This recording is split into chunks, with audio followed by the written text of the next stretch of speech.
Black resin pours over the juvenile before the room finishes breaking. The mother fills the frame first, massive, hunched, faceless, her broad back covered in glossy black plates shaped like flattened curled bodies. There are no eyes, no mouth, no insect crown, no human posture. Only a huge body braced against an ash-choked pressure chamber while red emergency light shivers across her armor. On her back, one failed juvenile is still moving.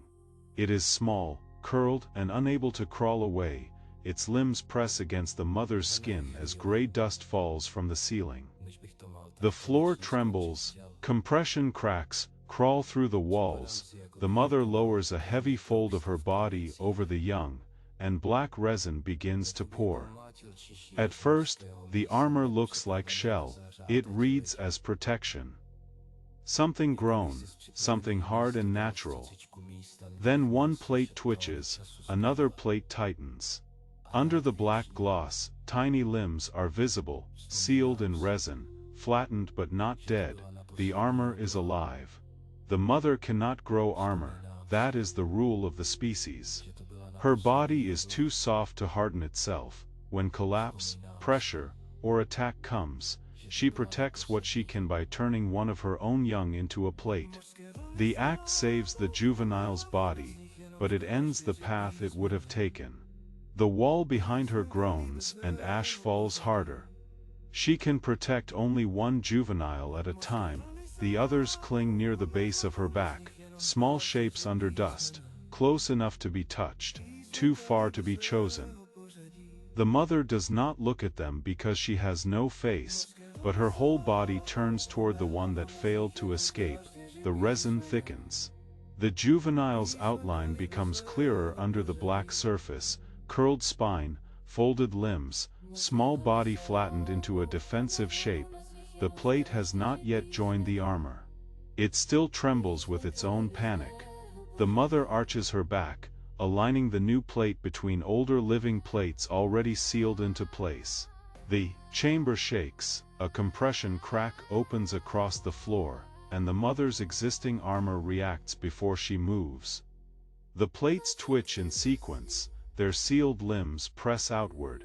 Their glossy bodies tilt like shields, forming a defensive ridge around the unfinished juvenile.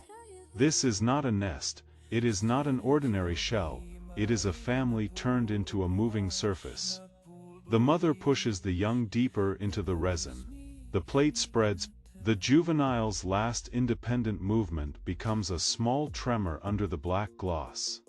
The resin climbs over the edges of its body and locks into grooves on the mother's back. The new plate twitches.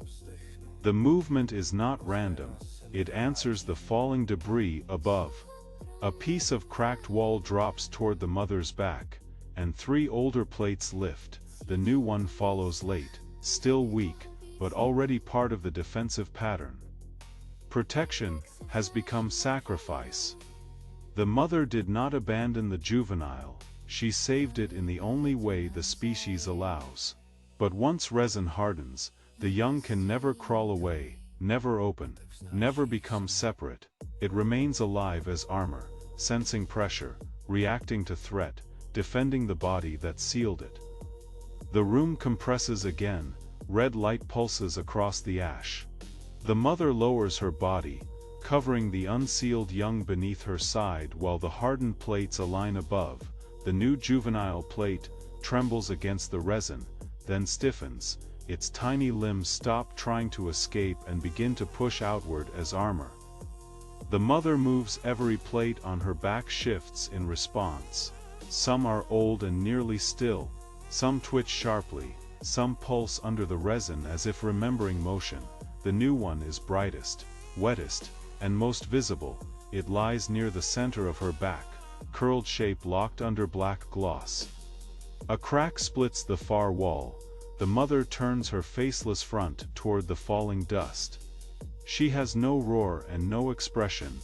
The story is carried entirely by posture, the broad back raised, the young sealed into it, the armor plates aligning like living shields. Another juvenile crawls near her side. The mother does not coat it, she cannot. The rule holds one at a time. The resin channel has closed around the chosen body. The other young survives only because the new plate takes the pressure first. The first impact lands, a loose shard from the wall hits the armor ridge, the sealed plates twitch upward, the new plate flexes late, then catches the motion. Under the resin, the curled juvenile shudders, not as a separate animal now, but as part of the mother's defensive skin. The crisis passes for a moment. Ash hangs in the red light, the room is still collapsing but slower. The mother keeps her back raised, the young on her back no longer crawls. It listens through pressure. It trembles with the others. The final image holds on the mother's back. A massive faceless body stands under falling ash, covered in glossy black plates made from living young. At the center, the newest plate still twitches beneath the resin.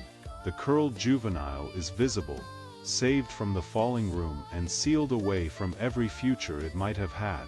Harmer was not grown, it was her offspring.